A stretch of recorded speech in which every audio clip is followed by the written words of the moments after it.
Pemirsa, sampah kiriman yang membanjiri pantai-pantai di Kuta dan sekitarnya ternyata tidak terjadi di Pantai Padanggalak Denpasar.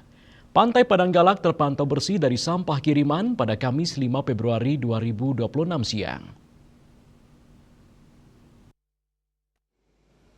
Seperti inilah kondisi Pantai Padanggalak, Desa Kesiman, Denpasar Timur. Di Pantai Padanggalak bagian selatan yang berbatasan dengan Pantai Sanur, tampak tepi pantainya terlalap bersih dari sampah kiriman.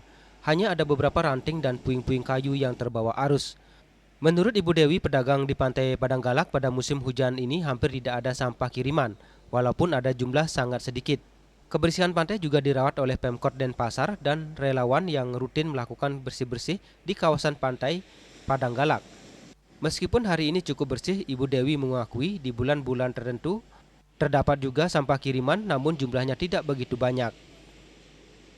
Sampah kiriman tuh nggak mesti juga datangnya ya, nggak tiap hari datang gitu kalau sampah kiriman itu. Tapi secara umum bersih, Bu ya? Bersih sih, di sini nih bersih terus. Ada petugas yang bersihin atau gimana, Bu? Ada. Berbeda pada bagian utara Pantai Padanggalak menuju Puro Windu Segara atau di depan eks Taman Festival, sampah ranting-ranting kayu cukup banyak dan belum dibersihkan.